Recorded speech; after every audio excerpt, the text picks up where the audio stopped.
지난 10월에 우리나라에 있는 신체 부자유자들, 신체 장애자들을 저희들이 여행 비용을 대해서 성지순례를 갔다 온 적이 있습니다. 여러분이 다 헌금을 해 주셔서 일생 가고 싶었던 그 성지를 다녀오게 됐습니다. 예수님께서 십자가를 지셨던 골고다 언덕을 자기 발로 걸어가지 못하지만은 회열체에 앉아서 또 자원봉사들에게 업혀서 쭉 돌아보고 갈릴리 호숫가로 갔습니다. 제가 거기 가서 저녁에 바로 갈릴리 호수 옆에서 예배를 드리고 성찬식을 행하고 히브리 청년들과 소년들이 민속춤을 땀을 흘리면서 그 신체 부자유자들에게 위로하는 그런 무용을 보여주었습니다. 그리고 그 다음날 아침에 우리가 이 배를 타고 갈릴리 호수에 나가자고 약속을 했습니다. 아침에 일어나니까 바람이 불고 광풍이 일어납니다. 그래도 우리는 이 배를 타야 되겠다고 배에 탔습니다. 업고 부뚜기 안고 그 풍랑이 일어나는 그 배에 같이 탔습니다. 아름다운 갈릴리 풍랑을 보는 게 아니라 갈릴리의 호수의 모습을 보는 게 아니라 풍랑을 체험하게 됐습니다. 배를 몰고 얼마쯤 가서 가운데서 우리가 풍랑 속에서 배가 흔들리는데 그들이 앉아서 예배를 드리고는 제가 일일이 안수기도를 해 주었습니다. 예수님께서 풍랑을 만난 배 위에서 주무시던 예수님, 그리고 풍랑을 잔디에 앉은 예수님 우리 생각해 보자.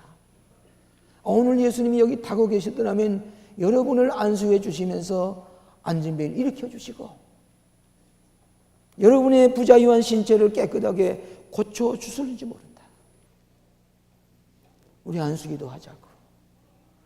그들이 눈물 흘리면서 풍랑 중에 찾아오신 예수님을 만나는 그런 은혜스러운 체험을 한 적이 있습니다.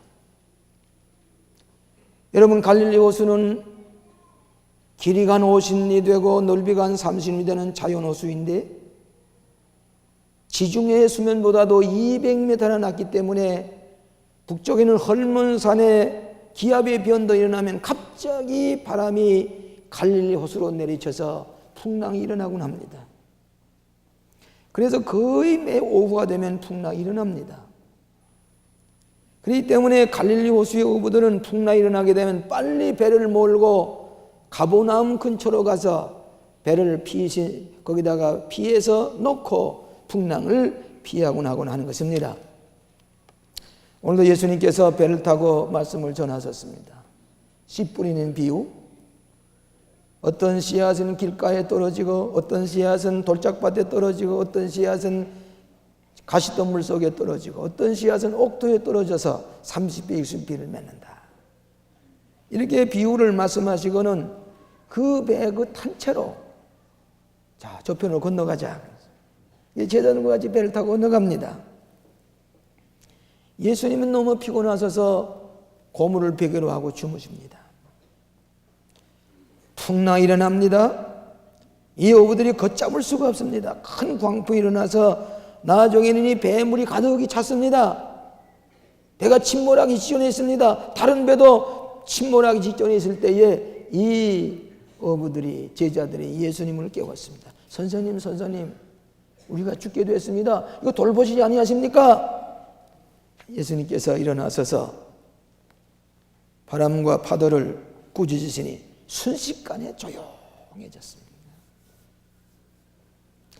여러 해 전에 갈릴리 호수에 비가 오지 않아서 한 3년 동안 물이 줄고 또 줄어서 아주 물이 거의 줄게 되었을 때에 2000년 전에 예수님이 타고 지나섰던 것 같은 배를 2000년 전에 침몰되었던 배를 발견했습니다. 그것을 조심스럽게 그것을 끄집어내서 그 배의 나무들이 다 스펀지 모양으로 다 흐물흐물합니다. 그걸 화학 처리를 해가지고 그것을 잘 건져서 그 키노사라고 하는 그 기부츠 거기에 박물관을 만들어서 거기다가 그 설치해 놓았습니다. 제가 거기 가서 그것을 만질 때에 어쩌면 예수님이 이 배를 타고 지나가지 않았을까? 풍랑을 만날 때에 이 배에 타시고 바람과 파도를 잔잔케 하시던 예수님이 이 배에 타시지 않았을까? 너무너무 감격스러워서 남이 잘 보여주지 않는 것을 깊이 들어가서 전부 다 만져보았습니다. 어쩌면 이 풍랑 속에서 이 배가 침몰되었던 그 배일 것입니다. 너무 감사해서 이 배를 수리하고 다 박물관에 보존하는데 막대한 돈이 된다고 그래요. 그래서 제가 거기서 1만 2천 달러, 우리 그 당시에 우리가 1,000만 원이면 되니까 우리 광림교회 이름으로 보내겠습니다. 그랬더니 그들이 너무너무 기뻐하는 겁니다. 얼마 전에 우리 부활절날 아침인가요?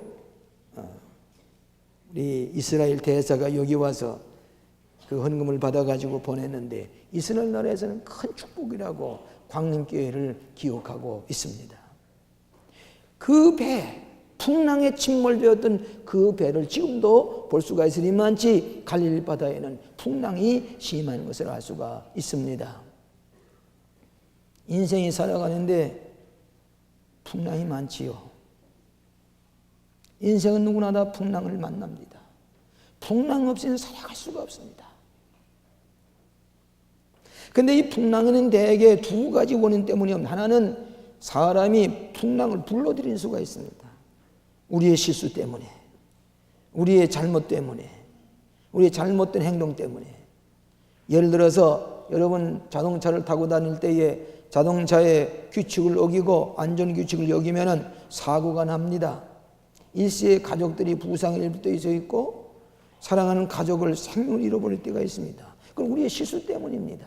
특별히 우리나라 사람은 자동차를 잘 몰고 다니는 것을 배워야 합니다. 여러분 기름을 아껴 쓰는데도 70마일, 70km 이하로 떨어질 때에 기름을 아껴 쓸다고 그렇게 얘기를 하지요. 규칙을 잘 지켜야 됩니다. 그래야 우리가 사는 길입니다. 풍랑을 불어들이는 내 실수 때문입니다. 혹 여러분이 담배를 많이 피워가지고 폐암이 생긴다는 것은 내가 풍랑을 불러들인 것입니다. 방탕하고 사치하고 낭비하게 될 때에 경제적인 손실이 오고 건강에 손실이 오는 것은 내가 불러들인 광풍입니다. 여러분 잘 아시는 요나는 니느웨로 하나님께서 가라고 그랬는데 니느웨 가고 싶지 않아서 타시스로 도망을 가다가 어떻게 됐습니까? 큰 풍랑을 만났습니다. 이 요나도 편안한 것처럼 뱃밑창에 가서 잠을 들고서 억지로 자는 체했습니다. 그런데 투표를 해보니까 이렇게 제비를 뽑아보니까 이 배에 누군가 하나님의 명령을 거역하고 도망치는 사람이 있다는 것이 뽑혔습니다. 그 뱃밑창에 자고 있는 요나를 불러다가 당신이 무슨 잘못하는 것이 있어? 내가 하나님의 명령을 도망치는 길입니다. 그래. 이 요나를 물속에 던졌지요. 고기 뱃속에 사흘 동안 있다가 살아나와서 니느웨에 가서 회개하라고 외쳤고 세 사람을 니느웨 성을 회개시켜서 심판을 면하게 됐지요. 이 요나는 자기의 실수 때문에 풍랑을 불러일으켰다가 자기가 깨닫고 회개하게 되는 모습이 요나서에서 찾아보게 됩니다. 또 하나는 원인 모를 풍랑입니다. 이 제자들이 배를 타고 가다가 풍랑을 갑자기 이것은 원인은 우리가 알 수가 없습니다. 왜 풍랑이 일어났는지 물론 기후의 변동으로 기압의 변동으로 풍랑이 했습니다만 인생에 나도 말지 못하는 풍랑이 불러닥칠 때에 우리가 여러 가지 어려움을 당할 때가 있습니다. 문제는 누구에게나 다 풍랑이 일어나는 것입니다. 풍랑이 일어나지 않으면 사는 사람 하나도 없습니다. 다 풍랑을 만납니다. 여러분도 지금 풍랑을 만나고 계시지요? 가정에서, 직장에서, 내가 하는 기업이 풍랑을 만났습니다. 인생의 길은 곧 풍랑이 일어나는 길입니다. 어떤 청년이 놀만 핀센 빌 목사님께 찾아와서 목사님, 왜 내게 이런 풍랑이 일어납니까? 너무 고통스럽습니다. 살기가 힘듭니다. 이 풍랑이 일어나지는 고통이 없는 길이 어디 없습니까? 물었습니다. 그래, 이 노르만 빈센필이 하는 말이 있지요. 가르쳐 드릴까요? 아무 문제 없는 평안한 풍랑이 없는 곳이 있습니다. 어떻습니까? 날 좀 보내주세요. 어딘지 아십니까? 공동묘지 가게 되면 풍랑이 없습니다. 문제가 없습니다. 살아있기 때문에 풍랑이 일어납니다. 더 위대하게 살고 더 큰 꿈을 가지고 살려면 더 풍랑이 일어나는 법입니다. 그렇군요. 풍랑 없이는 살아갈 수가 없군요. 오늘 사랑하신 여러분, 예수님께서 저 건너편을 건너가자고 말씀했습니다. 그 건너가자고는 말씀하시는 그 길에서 풍랑을 만났습니다. 예수님은 평안하게 저으로 항해에 가자 말씀하지 않았습니다. 풍랑이 일어나지 않는 항해를 보장하지 않았습니다. 저 건너가자, 저 목적지에 대한 것은 보장해 주지만은 편안하게 풍랑 없이 항해한다고는 보장해 주지 않았습니다. 예수님이 타고 계심에도 불구하고 풍랑이 일어났습니다. 오늘 여러분에게 풍랑이 일어난다고 이상하게 여기지 마세요. 예수님이 타고 가는 배에도 풍랑이 일어났습니다. 어부들이 얘기를 하기를 큰 풍랑이 일어난 다음에는 고기가 더 잘 잡힌다고 그래요. 제 경험에 비춰보면은 풍랑이 어쩌면 이게 도무지 이해할 수 없는 고통스럽고 어려울 때에 그때 생각나는 것은 이런 시련을 거쳐서 더 좋은 것, 더 귀한 기회를 주셔서 이기고 난 다음에 주시는 하나님의 보호가 있는 것을 깨닫게 될 때에 하나님 감사합니다. 이기겠습니다. 여러분 풍랑 이기고 나면은 풍랑이 끝난 다음에 고기가 더 잘 잡히는 것처럼 더 좋은 것들 하나님께서 여러분이 준비해 섰다가 주신 것을 받으시기 바랍니다. 오늘 여러분 풍랑을 여러분을 해롭게 하시는 게 아닙니다. 인생의 풍랑을 연단시키고 여러분을 성숙하게 하십니다. 더 큰 은혜를 주십니다. 독일 나치스하에서 히틀러에게 붙잡혀서 8년 동안을 옥에 갇혀 살던 유명한 마틴 니물로라고 하는 독일의 루터교회 목사님이 계십니다. 그 목사님 한 번 이렇게 얘기를 했습니다. 기독교는 윤리적이거나 교리적인 종교만이 아니다. 살아있는 종교이다. 살아계신 하나님은 조용한 곳에서만 만나는 것이 아니고 멀리서 만나주신 것이 아니라 인생의 풍랑의 한가운데서 풍랑 속에서 시련 속에서 만나주시는 하나님이신 것을 알자. 옥에 갇혔으면서 그 풍랑 속에서 만나주신 하나님. 어쩌면 교리적인 것, 또 어쩌면 무슨 신학적인 것, 이것이 개념적이고 형이상학적이고 생각으로 끝을는지 모르겠습니다만은 이 하나님 만나주는 풍랑의 한가운데서 하나님을 만나게 하시는 하나님. 마틴 루물러는 나치스 옥중에 갇혀지면서 하나님은 조용한 가운데 만나주는 하나님 아니라 풍랑 중에서 만나주시는 하나님이시라고 얘기를 했습니다. 풍랑은 언젠가는 잔잔해집니다. 풍랑이 일어나다 잔잔해진 데 보면은 언제 이 풍랑이 일어났던가 의심만이 갈 정도로 이상하리만지 조용해집니다. 풍랑은 오래 계속될 수가 없습니다. 풍랑은 잔잔하게 마련입니다. 오늘 여러분 풍랑을 만났습니까? IMF 풍랑을 만났습니까? 기업이 무너지는 풍랑을 만났습니까? 하나님께서는 여러분과 함께 계신 걸 믿고 이상히 여기지 마시고 풍랑을 믿음으로 정복하시기를 축원합니다. 잔잔해집니다. 두 번째로는 풍랑 속에서도 함께 하시는 예수님입니다. 배를 몰고 가자고 말씀하시는 예수님은 풍랑 중에 같이 타고 계셨습니다. 우리들 혼자만 배를 몰고 가라고 하시지 아니하시고 우리와 같이 배에 타고 계시는 예수님, 풍랑 중에 계시면서 주무시는 예수님. 이 예수님은 피곤해서 주무시기도 하지만은 그 풍랑 속에서 모든 걸 하나님께 위탁하고 아버지께 위탁하고 주무시는 평안하신 예수님. 오늘도 우리들도 예수님을 닮아야 합니다. 같이 계시는 하나님, 예수님 여러분이 그 속에서 같이 주무시는, 모든 걸 맡기고 주무시는 예수님의 평화를 본받으시기 바랍니다. 하나님이 책임져 주신 걸 믿으시고 우리가 풍랑 중에 잠을 잘 수 있는 믿음, 그 평화, 이것을 우리에게 가르쳐 주고 계십니다. 사도 바울은 풍랑을 많이 만난 적이 있습니다. 근데 마지막에 사도행전 27장에 보면 이 사도 바울이 죄인이 되어서 이태리 로마로 갑니다. 그래서 이 알렉산드리아의 배를 타고 가는데 무역선입니다. 거기 볼이나 밀이나 상품을 잔뜩 싣고 갑니다. 근데 이 배를 몰고 갈 때 미항까지는 잘 갔습니다. 근데 그때에 이 선주가 빨리 물건을 갖다가 팔아야 될 생각을 가지고 이제 이 항해는 매우 위험합니다. 바울의 경험에 비춰보면 여기 가다가 풍랑을 꼭 만날 테니까 이 배를 급론히 여기서 미항에서 과동하고 겨울을 나고 이제 내는 봄에 항해에 가십시다. 그런데 사도 바울이 얘기를 안 듣고 선주의 말을 듣고 선장과 백부장은 배를 몰고 떠났습니다. 순풍이 불어옵니다. 무슨 광풍이냐? 몰고 갔습니다. 얼마쯤 가다가 유라굴로라고 하는 큰 풍랑이 일어날 때에 이 배에 탔던 사람들이 열나흘 동안을 캄캄한 그 풍랑 속에서 헤매게 되었습니다. 먹지도 못하고.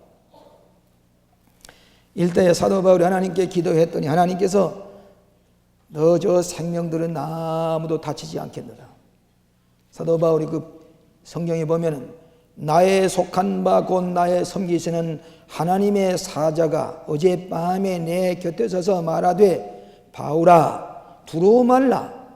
네가 가이사 앞에 서야 하겠고 또 하나님께서 너와 함께 행선하는 자를 다 네게 주셨다 하였으니 그러므로 여러분이요 안심하라. 이 바울은 죄수의 몸에서 가지 말라고는 항해 선주의 말을 듣고 떠났다가 풍랑을만 다 죽게 되었어요. 몇 명이 배에 타는 276명입니다. 사도 바울이 죄수의 몸에서 여러분 안심하시오. 우리 물건은 다 잃어버리지 모르지만 여러분의 생명 다 구원받습니다. 어제 하나님이 내게 말씀하셨습니다. 이렇게 해서 그 사람들 다 구원해냅니다. 사도 바울이 안심을 시켰습니다. 풍랑 중에서 생명이 살아났습니다.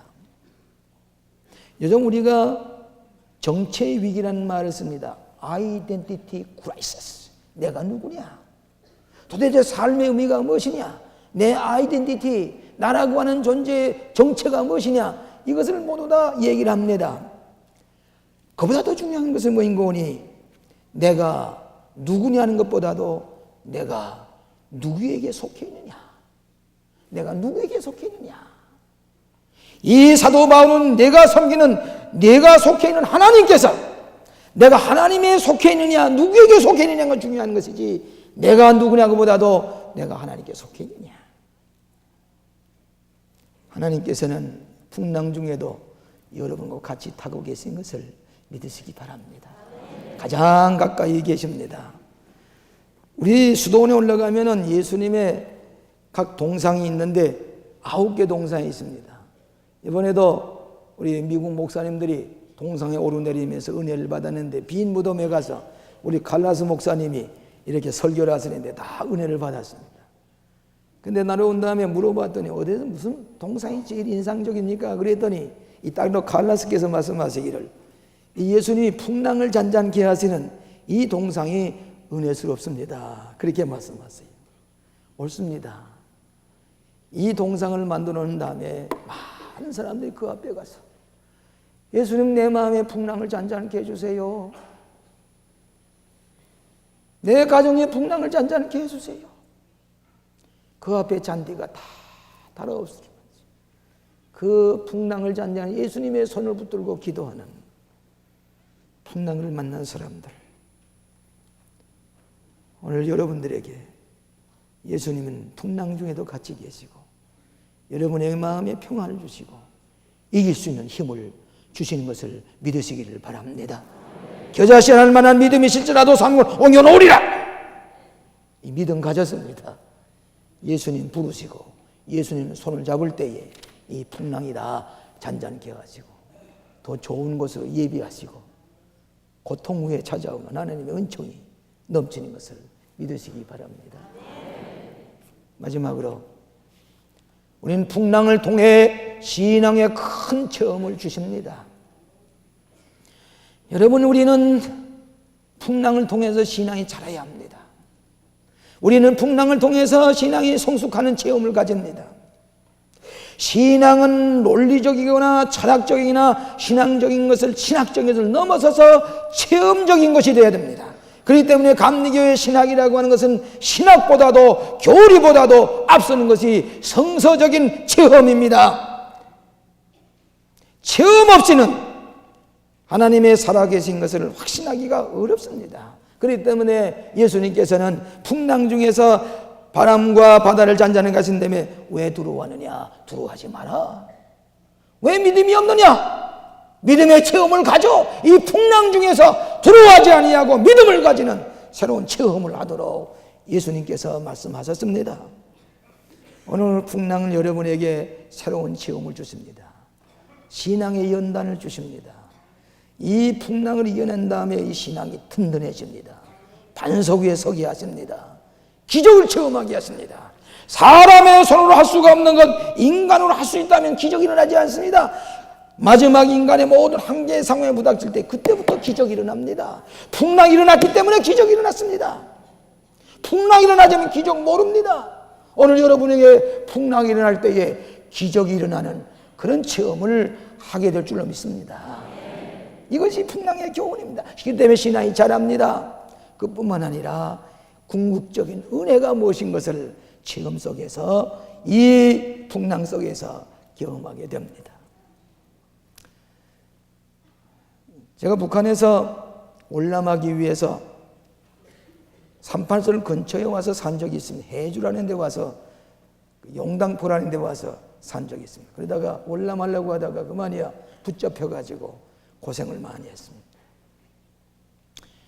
그런데 그 한 번은 방학 때 요만한 매생이라고 하는 보트를 타고 해서 그 연평도 근처에 가게 되면 조기가 많이 잡혀요. 낚시질하는. 고기 잡으러 가자. 그래서 조기 잡이를 갔습니다. 이 모기를 다 만들어 가지고 갔습니다. 어떻게 잘 잡히는지 그저 여기만 하면 이런 조기가 수조기라고 누런 거에 올라옵니다. 어떻게 재미있는지 조용합니다. 그냥 그것도 소리를 질러요. 조기가 밑에서 가만 안 들으면 아주 이상한 소리를 지릅니다. 그래서 잡아냅니다. 이 배에 매서 이만큼 찼습니다. 그런데 그 저쪽에서 지금 풍랑이 바람이 부는 걸 모르고 구름이 가득히 모여오는 것을 모르고 그만이야 거기서 고기를 잡다가 갑자기 바람이 불어오기 시작합니다. 조그만 배입니다. 돛도 없습니다. 노를 져가지고 풍랑을 거스러 올라가야 되는데 도무지 배가 나가지 않습니다. 그저 우리 한번 풍랑이 지나가면 깊숙이 그 바닷물 속에 빠져서 당장에 배가 침몰할 것 같은 그 위험을 헤치면서 갑니다. 노를 한번 줘도 소용없습니다. 한 5시간 동안을 짖는데 순간순간 물에 빠져 죽을 것 같아요. 기도를 하면서 배를 몰고 옵니다. 밤이 12시 가까이 됐습니다. 집에서 기다리는 어머니가 어떻게 됐겠습니까? 여들 다 죽었구나. 물속에 장례 지내는 거 아니냐. 바닷가에 와가지고 우리 이름을 찾습니다. 소리를 지릅니다. 거진 가까이 와서 목이 쉬도록 부르짖는 그 소리에 우리가 이거 살았으면 되고. 캄캄한 밤중에 파도를 내치고 근 5시간 동안 헤매다가 올라왔습니다. 어머니야 우리들을 붙들고서 울면서 분명히 내가 죽은 줄 알았다. 하나님 살려주셨어요. 그때부터는 하나님이 살아계신 것, 우리의 기도를 꼼짝없이 죽고 살아났습니다. 풍랑을 이기게 하신 하나님께 감사하면서 하나님께 영광, 우리의 신앙이 더 든든하게 기적과 같은 것을 체험한 것을 하나님 앞에 감사하게 됐습니다. 여러분 걱정하지 마세요. 주님이 살려주십니다. 믿는 자에게 능치 못함이 없습니다. 하나님 붙들어 주십니다. 이스라엘 백성이 홍해 앞에 섰을 때에 속수무책입니다. 하나님께서는 그 홍해를 갈라주셨습니다. 그것을 2000년, 3000년 동안 3000년 계속 오면서 그 하나님 오늘도 살아계십니다. 홍해를 갈기신 하나님, 갈릴리 풍랑을 잔잔케 하신 오늘도 살아계셔서 여러분 옆에서 여러분의 풍랑도 잔잔케 하실 줄로 믿습니다. 저는 그저께입니다. 저 구리 지역의 8교구를 연합속회를 가서 저녁에 예배를 드렸습니다.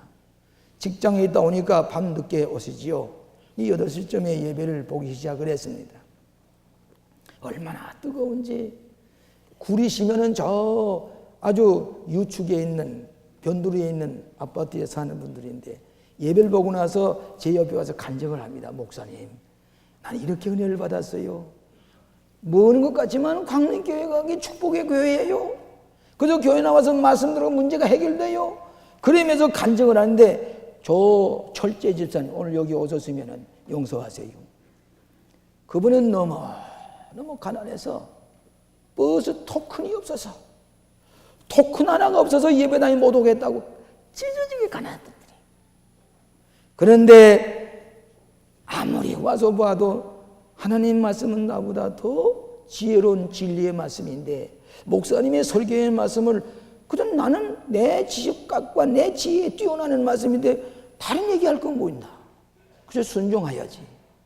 그저 순종했다는 겁니다. 선교회사에 순종하고 토큰 하나가 없어서 예배당에 올 수 없던 그런 어려움과 가난함 속에 있지만은 그저 말씀대로 순종하고 또 순종했더니 지금은 저 북한강 옆에 구리시 한강가에 좋은 아파트. 목사님, 내 거실에 앉아서 보게 되면 한 폭의 그림을 보는 것 같습니다. 하나님이 아파트를 축복해 주셨습니다. 목사님 왜 그런지 아세요? 그저 순종했더니 그저 하나 더 순종이요, 둘 더 순종이요. 순종했더니 오늘 체험을 주셨습니다. 그저 감사할 것뿐입니다.